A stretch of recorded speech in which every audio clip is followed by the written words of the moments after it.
ప్రభువైన యేసుక్రీస్తు నామమున అందరికీ ప్రైజ్ ది లార్డ్. నేడు హెబ్రోను క్యాలెండర్ వాగ్దానము, హెబ్రీయులకు రాసిన పత్రిక 13వ అధ్యాయము 6వ వచనము.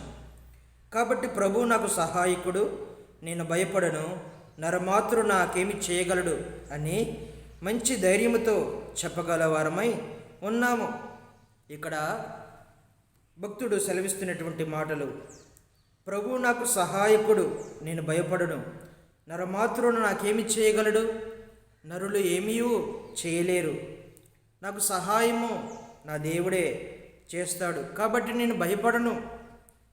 పైన చూస్తే 5వ వచనంలో, నేను ఏమాత్రమును విడువను, నేను ఎడబాయను, ఎన్నడను ఎడబాయనని ఆయనే చెప్పిన కదా.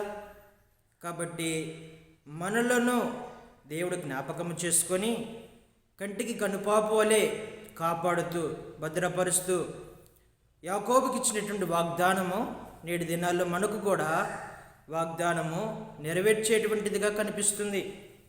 నరులు వారు ఎలాంటి వారు? వారు సహాయం చేయలేనటువంటి వారు. మంచిగా ఉంటే మంచిగా మాట్లాడి మంచిగా సహాయం చేస్తారు. అలాగా కొద్దిగా వ్యత్యాసము, కొద్దిగా భేదం వస్తే వీరు ఎవరో నాకు తెలియదు అని మనుషుల యొక్క ప్రేమ, మనుషుల యొక్క వాత్సల్యము, మనుషుల యొక్క క్రియలు ఆ విధంగా ఉంటాయి. కానీ దేవుడు నేను ఏమాత్రమును విడువను, ఎన్నడను ఎడబాయను అని చెబుతూ వస్తున్నాడు. నరులు ఏమి సహాయం చేస్తారు? వారి దగ్గర ఏమీ కూడా ఆశించకూడదు. అందుకే 118వ అధ్యాయము కీర్తన గ్రంథము మనకి 8వ వచనంలో, మనుషులను నమ్ముకున్నట కంటే, రాజులను నమ్ముకున్నట కంటే, అధికారులను నమ్ముకున్నట కంటే యెహోవాను ఆశ్రయించుట మేలు. దావీదు భక్తుడు అదే అధ్యాయములో, నరమాత్రుడు నాకేమి సహాయం చేస్తారు? ఏమీ కూడా సహాయం చేయలేరు.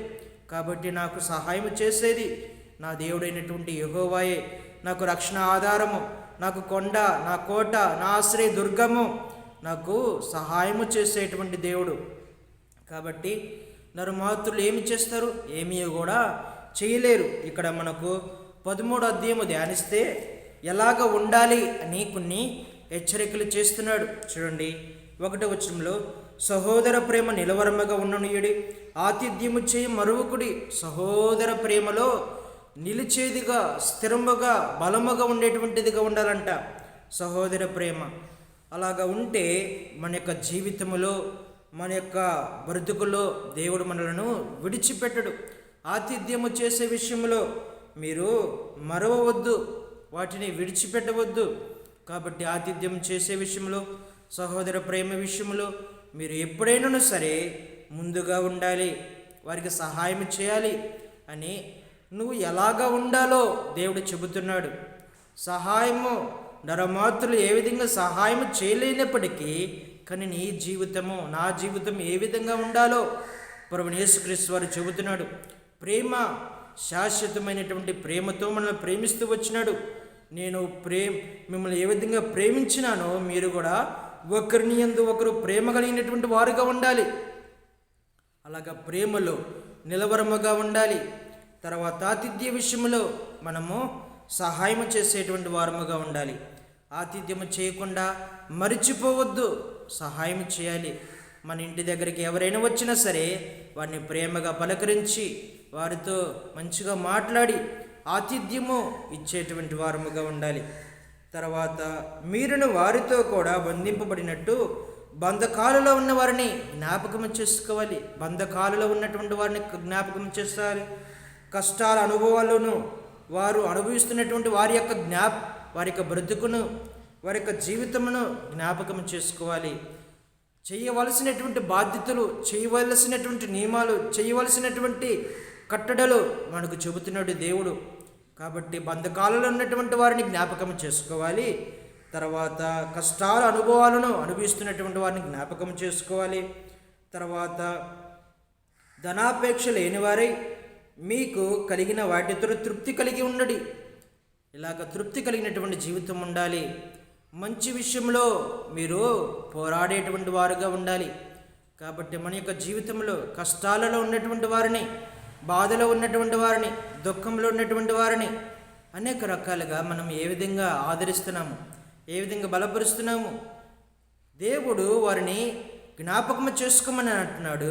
కానీ మనము మన యొక్క జీవితము, మన యొక్క కుటుంబము, మన యొక్క పిల్లలు, మన యొక్క అక్రతలు, మన యొక్క సుఖభోగాలు, వీటి కోసమే మనము జ్ఞాపకము చేసుకుంటాము. కానీ ఇక్కడ ఎదుటివారి పట్లగా నువ్వు చేయవలసినటువంటి నిబంధనలు జ్ఞాపకం ఉంచుకో అని దేవుడు హెచ్చరిక చేస్తున్నాడు. తర్వాత చూస్తే, మీకు దేవుని వాక్యంను బోధించి మీ పైన నాయకులుగా ఉన్నవారిని జ్ఞాపకము చేసుకొని వారి ప్రవర్తన ఫలమును శ్రద్ధగా తలంచుకొని వారి విశ్వాసం అనుసరించుడి.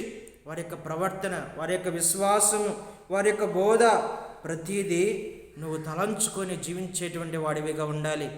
ఇలాగ ఉంటే దేవుడు నిన్ను విడిచిపెట్టడు, మరువడు, నీకు సహాయం చేస్తాడు. ఇలాగ లేకుంటే నాకు దేవుడు చేస్తాడు అని అంటే అది బుద్ధిహీనతే అవుతుంది.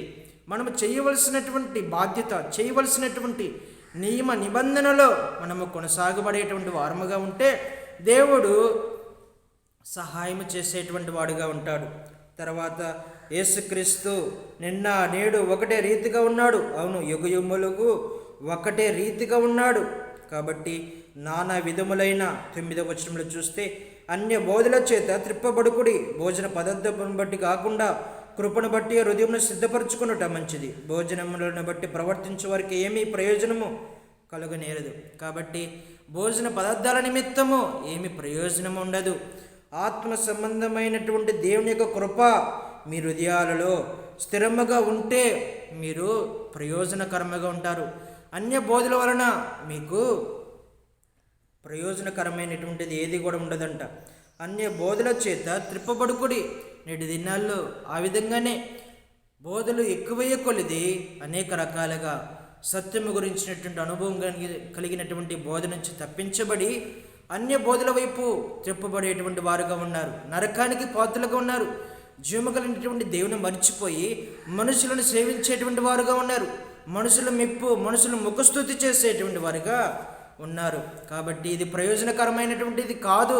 నువ్వు చేయవలసినటువంటి నిబంధనలో ఇది ఒకటి. ఇది అన్యజనుల బోధ వైపు తిప్పకుండా సత్యం ఏమిటో, న్యాయం ఏమిటో, ధర్మం ఏమిటో ప్రతిదీ నీకు తెలియజేయబడి ఉన్నది. కాబట్టి ఏది కావాలో, మరణమా, జీవమా, అలాగా ఈ లోకంలో నీకు ఏది కావాలి, శాపమా, దేవునిల ఆశీర్వాదాల అనేది నీ ముందు పెడుతూ వచ్చినాడు. మనకు ద్వితీయోపదేశకాండము 30వ అధ్యాయంలో రాయబడినటువంటి మాటలు. కాబట్టి మనం ఏ బోధను అనుసరించాలి, ఏ బోధలో వెళ్ళాలి, ఎలాంటి వారముగా ఉండాలి, ఏది ప్రయోజనకరమో, ఏది పరలోక రాజ్యానికి మనం తీసుకువెళుతుంది అనేది మనకు అవసరము. నేటి దినాల్లో రకరకాల బోధలు ఎక్కువైనారు. రకరకాల మనుషులు, ఒక క్రైమ్ ఉండదు, ఒక ప్రార్థన ఉండదు, ఒక ఆరాధన ఉండదు, మాదిరికరమైనటువంటి జీవితం ఉండదు. లోకానుసరమైనటువంటి జీవితాన్ని దేవునిలోనికి అనుగుణంగా మార్చుకుంటున్నారు. వీరికి గొప్ప పెను ప్రమాదం ఉంటుందని దేవుడు హెచ్చరిక చేస్తున్నాడు. కాబట్టి మన యొక్క జీవితము ఏది ప్రయోజనమో మనకు చెబుతున్నాడు. అప్పుడు వీటన్నిటి విషయంలో నీవు ఖచ్చితంగా పాటించినటువంటి వాడివిగా ఉంటే దేవుడు నిన్ను ఏమాత్రమును విడిచిపెట్టడు. కష్టాలు వచ్చిన, బంధాలలో ఉన్నటువంటి బందీగా ఉన్నటువంటి వాడివిగా ఉన్న, సహోదర ప్రేమలో నువ్వు లేకపోయినప్పటికీ, ఆతిథ్య విషయంలో నీకు సహాయం చేయలేనప్పటికీ, నిన్ను ఎవరు కనికరించకపోయినప్పటికీ, జాలి చూపించకపోయినప్పటికీ, దయ చూపించకపోయినప్పటికీ, ఎవరు కూడా నిన్ను దగ్గరికి తీసుకోలేనప్పటికీ దేవుడు నిన్ను ఆదుకుంటాడు, భద్రపరుస్తాడు, నిన్ను ఏమాత్రమును విడిచిపెట్టడు. కాబట్టి దేవుడే నీకు సహాయం చేస్తాడు, దేవుడే మనకు సహాయం చేస్తాడు. తర్వాత లాస్ట్గా చూస్తే 17వ వచనంలో, మీ పైన నాయకులుగా వారు లెక్క అప్పచెప్పవలసిన వారి వలె మీ ఆత్మలను కాయచున్నారు. వారు దుఃఖముతో ఆ పని చేసిన ఎడల మీకు నిష్ప్రయోజనము కనుక దుఃఖముతో గాక ఆనందముతో చేయనట్లు వారి మాట విని వారికి లోబడి ఉండాలి. మీ పైన నాయకులుగా ఉన్నటువంటి వారు, దైవజనులుగా ఉన్నటువంటి వారు వారి మాటకి విధేయత చూపించాలి, వారి మాటకు లోబడాలి, వారు చెప్పినటువంటి మాటలను మీరు అనుసరించి నడిచేటువంటి వారుగా ఉండాలి. కాబట్టి వారు దుఃఖముతో పరిచర్య చేస్తే, మీ గురించి దుఃఖముతో పరిచర్య చేస్తే, మీ గురించి దుఃఖముతో ప్రార్థన చేస్తే, మీ గురించి దుఃఖముతో అనేక రకాలుగా మూలుగుతూ ఉంటుంటే అది క్షేమము కాదు, సంఘానికి క్షేమము కాదు, కుటుంబాలకు క్షేమము కాదు, అనేక రకాలుగా మన యొక్క బ్రతుకులకు క్షేమము కాదు. కాబట్టి మీ ఆత్మలకు కావిలుగా పెడుతూ వచ్చినాడు దేవుడు. మీ ఆత్మలు కాసేటువంటి బాధ్యత సేవకునిది. కాబట్టి ఆ సేవకుని యొక్క చెప్పినటువంటి మాట వింటే ఎంతో ప్రయోజనకరము. లేకపోతే దుఃఖపడేటువంటి వారుగా, ఈ లోకంలో కలిసిపోయేటువంటి వారుగా, నిత్య నరకానికి వెళ్ళేటువంటి వారుగా, అన్య బోధల వైపు త్రిప్పబడి నిష్ప్రయోజనం కలిగినటువంటి జీవితంలోనికి వెళ్ళిపోయేటువంటి వారుగా ఉంటారు. కాబట్టి మీ ఆత్మలకు లెక్క అప్పగించవలసినటువంటి బాధ్యత సేవకునిది. ఒక ఆత్మ దేవుడు సేవకునికి అప్పగిస్తే ఆ ఆత్మ పట్లగా ఎంతో బాధ్యతగా వ్యవహరిస్తాడు సేవకుడు. కానీ నేటి దినాల్లో అలాంటి లక్షణాలు, అలాంటి తరుణాలు, అలాంటి కారణాలు ఏమీ కూడా కనిపించలేకపోతున్నాయి. సేవకుడు అంటే విలువ ఉండదు, దైవజనుడు అంటే విలువ ఉండదు. అనేక రకాలుగా మన యొక్క ఇష్టానుసరమైనటువంటి జీవితము. మనకి మత్తయి సువార్త 5వ అధ్యాయములో మీ వలనే మీ యొక్క పూర్వీకులు, ప్రవక్తలు, దైవజనులు వారి యొక్క రక్తాన్ని ఒలికించినటువంటి వారుగా, వాళ్ళని చిత్రహింసలు పెట్టినటువంటి వారుగా ఉన్నారు అని మనకు మత్తయి సువార్త 10వ అధ్యాయంలో 8వ అధ్యాయంలో గొర్రెలకు కాపరి లేనటువంటి వారుగా జీవించినారు అని మనకు ప్రభుని యేసుక్రీస్తు వారే సెలవిస్తూ వచ్చినాడు. కాబట్టి వారిపైన కనికరం చూపిస్తూ వచ్చినాడు, వారిని ఆదరించి. ఎందుకని కాపరి లేనటువంటి గొర్రెలు ఏ విధంగా ఉంటాయి, అలాగా దేవుడు వారిని కనికరించి బలపరిచి సరైనటువంటి ఆహారముతో సిద్ధపరిచినటువంటి వాడుగా ఉన్నాడు.